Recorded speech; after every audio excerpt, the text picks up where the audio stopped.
સુરત શહેર ફરી એકવાર રક્તરંજિત બન્યું છે। લિંબાયત વિસ્તારમાંથી હત્યાનો બનાવ સામે આવતા ચકચાર મચી ગઈ છે। પ્રાથમિક માહિતી મુજબ અસ્તિક નગરમાં અરુણ નામના યુવકની ચપ્પુના ઘા ઝીકીને હત્યા કરી દેવામાં આવી હતી। બનાવની જાણ થતાં પોલીસ ઘટના સ્થળે પહોંચી હતી અને તપાસ શરૂ કરી હતી। કયા કારણોસર યુવકની હત્યા કરવામાં આવી છે તેનું કારણ અકબંધ છે। હાલ બનાવને પગલે લોકોમાં ભયનો માહોલ ફેલાયો છે। સુરત શહેરના લિંબાયત પોલીસ સ્ટેશન વિસ્તારમાં સાંજના સમયમાં 5 વાગ્યાની આસપાસ એક હત્યાનો બનાવ બન્યો હતો। આ ઘટનામાં મરણ જનાર અરુણ પાટીલ છે, એ એના બે મિત્રો સાથે બેઠેલો હતો।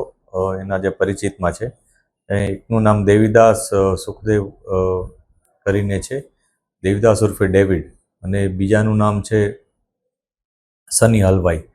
આ બંને જણાએ થઈ અને અરુણ પાટીલની હત્યા નિપજાવી હતી।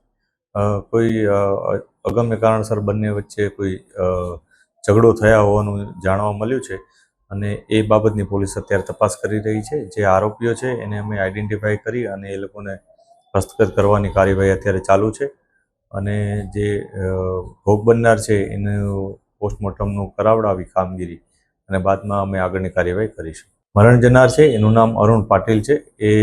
એના બંને જે પરિચિત વ્યક્તિઓ છે એની સાથે બેઠેલા હતા અને અચાનક બંને વચ્ચે ત્રણેય વચ્ચે મતલબ ઝઘડો થયો। એ ઝઘડામાં આ બનાવ બન્યો હોવાનું જણાય છે, પરંતુ અમે ઇન્વેસ્ટિગેશન વધારે ઊંડાણપૂર્વક કરી રહ્યા છીએ। આની પાછળ કોઈ જૂની અદાવત કે એવું કંઈ હોય અથવા કઈ બાબતની બોલાચાલી થઈ હતી એ બાબતની તપાસ અત્યારે ચાલુ છે। આરોપીઓને અત્યારે હસ્તગત કરવાની પ્રક્રિયા ચાલુ છે।